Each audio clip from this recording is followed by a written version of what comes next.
आज बच्चों मैं आपको व्यंजन संधि के अंतर्गत जशत्व संधि पढ़ाने जा रही हूँ। तो मैं जशत्व संधि को पढ़ाने के पहले मैं आपको व्यंजन संधि की परिभाषा समझा दूँ। व्यंजन संधि की परिभाषा है व्यंजन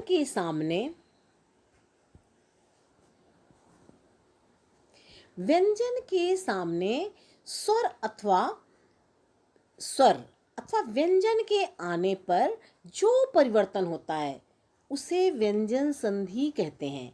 जैसे वाक जमा ईशा, वाग ईशा, यहाँ पर व्यंजन था और यहाँ था स्वर, बड़ी थी तो परिवर्तन क्या हुआ, वागीशा। सत जमा चित, सचित, यहाँ भी देखो कैसे परिवर्तन हुआ। फिर व्यंजन संधि के भेद, व्यंजन संधि के भेद है, व्यंजन संधि के मुख्य नियमों के अनुसार निम्नलिखित भेद हैं। शचुत्व संधि, षटुत्व संधि, जशत्व संधि, चरत्व संधि और अनुस्वार संधि। मैं व्यंजन संधि की संधियों के अंतर्गत मैं आपको जशत्व संधि पढ़ाऊंगी। जशत्व संधि में यदि पद के अंत में झल प्रत्याहार का वर्ण, झल प्रत्याहार का वर्ण कौन सा होता है, या, रा, ला, वा, अंगा, इया, ना और मा को छोड़कर शेष सभी व्यंजन आए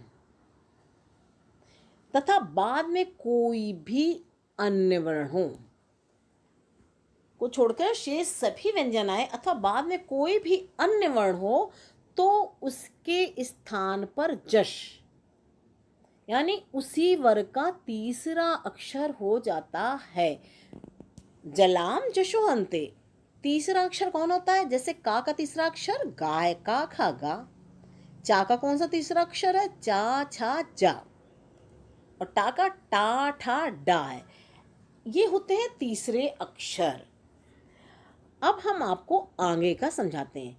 संक्षेप में यदि पदांत वर्गों के प्रथम वर्ण से परे, पदांत यानी पद के अंत के वर्गों के प्रथम वर्ण से परे, प्रथम वर्ण जानते हो, जैसे का है, चा है, से परे कोई स्वर अथवा व्यंजन, व्यंजन यानी वर्गों का तीसरा व्यंजन या चौथा अथवा या, रा, ला, वा, हा हो, तीसरा चौथा कौन हो गया, जैसे का वर्ग है, का वर्ग है, उसका चौथा व्यंजन कौन सा हो गया, का खा गा घा, घा चौथा हुआ ना। और तीसरा क्या था, गा। और चा का चौथा, तीसरा चौथा कौन है, चा छा जा, तो तीसरा हो गया। और चा छा जा झा हो गया चौथा। ये अथवा यारा लावा हो में से कोई वर्ग हो तो क्रमशः उसी वर्ग का तृतीय अक्षर हो जाता है। जैसे दिक जमा गजा, ठीक है, ये का है, का तीसरा अक्षर कौन सा हुआ, यहाँ लिखा ना। संक्षेप में क्या होता है, यदि पदांत वर्गों के प्रथम वर्ण था का से परे कोई स्वर हो, चाहे स्वर हो अथवा वर्ग का तीसरा चौथा या अलावा हा हो, तो तीसरा यहाँ पर क्या था, का वर्ग का तीसरा है, तो यहाँ पर जब तीसरा अक्षर है और यहाँ लिखा है प्रथम वर्ण, क्या बन जाएगा, तृतीय वर्ण बन जाएगा। दिखा है ना, उसी वर्ग का तृतीय अक्षर हो जाता है। तो इस का क्या बन गया, गा, ये आदि गा है ना, दिग्गजः, का गा बन गया। अच जमा अंता, यहाँ पर यह भी लिखा है कि पदांत वर्गों के प्रथम वर्ण से परे कोई स्वर हो अथवा व्यंजन हो, और व्यंजन में कौन सा, चाहे तीसरा चौथा या अलावा में से कोई भी वर्ग हो, तो क्रमशः उसी वर्ग का तृतीय अक्षर बन जाता। बस इतनी सी बात समझ लो, आपको पूरा समझ में आ जाएगा। यहाँ देखो बच्चों, चा है और वहां पर स्वर है, यदि चा के बाद कोई स्वर आ जाता है तो उसका तृतीय अक्षर बन जाता है। चा का क्या बना, चा छा जा, ये देखो अजंता, ठीक है ना, जा बन गया। और जा पूरा क्यों बन गया, क्योंकि चा का तो बन गया, चा का क्या बन गया, जा हलंत वाला। अब हलंत वाले जा में जमा यानी ये आ जुड़ जाएगा, जमा आ कर देंगे तो क्या बन जाएगा, पूरा जा, ठीक है ना, अजंता।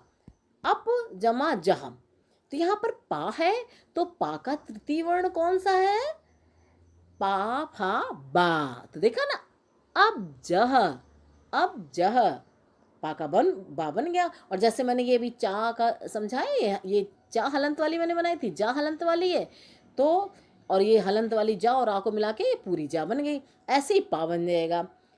पा का जब बा बनेगा तो अब, लेकिन यहाँ पर क्या है, चूंकि यहाँ पर कोई स्वर नहीं है, इस जगह पर कोई स्वर नहीं, सीधे जह है और यहाँ पर पा अधूरी है, तो इसीलिए पा हलंत वाली है तो बा भी हलंत वाली बनेगी, इसलिए यहाँ पर आधा बा बना है। ठीक है, अब जह सुप जमा अंतः, यहाँ पर पा का क्या बन जाएगा, बा, पा फा बा, यहाँ पर देखो ये बा बन गई और ये आ मिल गया इसकी तरह, चाओ जा की तरह।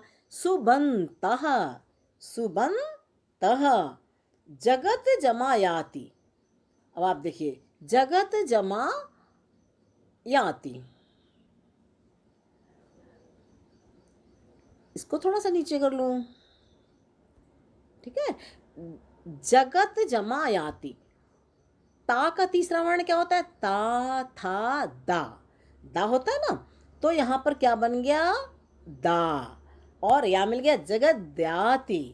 ठीक है ना, यहां पर ता का क्या बन गया, ता का क्या बन गया, बराबर दा, हलंत वाली दा बन गई, और यहाँ याति है तो दा और जमा या मिला के क्या होता है, द्या, बराबर ऐसे बन जाता है। तो क्या हो गया, जगत द्याति, सत जमा आचारा, ता का क्या हो गया, ता था दा, यहाँ पे दा बन गया ना, तृतीय वर्ण बन गया।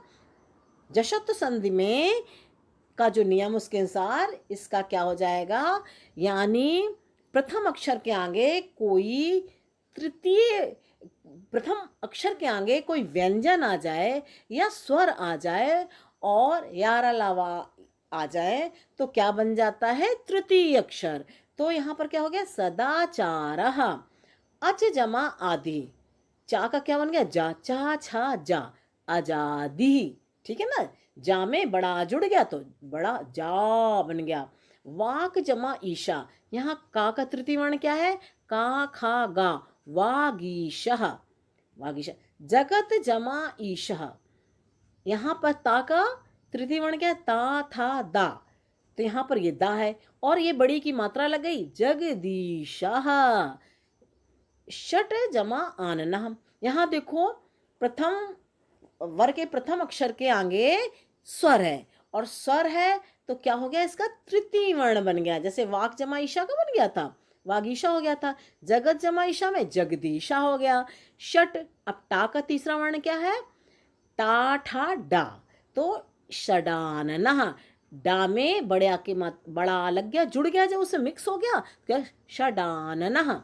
ठीक है, आपको, आपने देखा ऐसे आपको जशत संधि कुछ भी कठिन नहीं है। आपको मैं एक बार और ये समझा देती हूँ।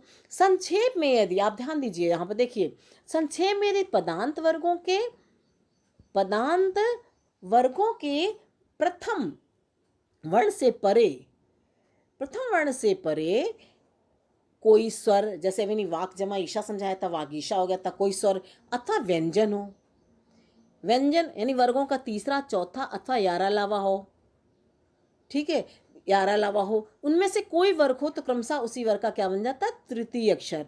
आपको मैं यहाँ दिखाती हूँ, यारा लावा में देखो, ये अभी दिखाती हूँ, जगत जमा याति, देखो इसमें या है, ताका दा बन गया, जगत द्याति, और यहाँ पर वाक जमा ईशा में स्वर है तो वागीशा, जगत जमा ईशा में स्वर है जगदीशा। टा का तृतीय वर्ण बन गया, उसके आगे स्वर है, षडानन बन गया। ऐसे सुप में देखो, पा का तीसरा वर्ण था बा, तो सुबंता हो गया। और यहाँ पर ये कह रहे हैं ना, तीसरा चौथा अथवा यारा लावा हो, तो अप जमा जह में देखो, इसमें देखो अप जमा जह, तो उससे क्या है, पा का के आगे कौन सा था, चा छा जा, तृतीय, कह रहे ना वर्गों का तीसरा चौथा या यारा लावा हो तो तृतीय अक्षर बन जाता है। यहाँ पर तीसरा अक्षर था, वर्ग का तीसरा था ना, चा का तीसरा अक्षर है जा, तो तीसरा है। जब तीसरा अक्षर पा के आगे आया तो पा क्या बन गया, तृतीय अक्षर बन गया, पा फा बा, और क्या बन गया, अब जह। ठीक है, ऐसे आपको समझ में आ गया। चा का बन गया जा अजंता, दिक जमा गजा में इसके सामने का के सामने कौन सा अक्षर आया था? वर्ग का तीसरा अक्षर आया था, गा आया था, तो क्या बन गया? का तृतीय अक्षर दिग्गजः। अब आप समझ गए होंगे, समझ में आ गया ना जशत्तु संधि क्या होती है? जशत्तु संधि क्या होती है ये मैंने अभी आपको दोबारा अच्छे से समझा दिया कि पदांत वर्गों के प्रथम वर्ण यानी का, खा, जो ये का होता है या चा होता है, प्रथम वर्ण कौन होते हैं? टा होता है, क वर्ग, च वर्ग, प वर्ग, ट वर्ग। इससे परे कोई स्वर अथवा व्यंजन आ जाए, यानी व्यंजन व्यंजन में कौन कौन से व्यंजन आने चाहिए? वर्गों का तीसरा होना चाहिए और चौथा होना चाहिए, अथवा यारा अलावा हा में से कोई वर्ग हो तो तो क्या हो जाता है? क्रमशः उसी वर्ग का तृतीय अक्षर हो जाता है। ठीक है, अब तो मेरी समझ में आपको आ गया होगा। ठीक है बच्चों, आपने समझ लिया व्यंजन संधि? अब आ गई होगी और आप फटाफट कोई और अक्षर आ जाएगा, शब्द दे दिया जाएगा, संधि करो या संधि विच्छेद करो, आप फटाफट कर लेंगे।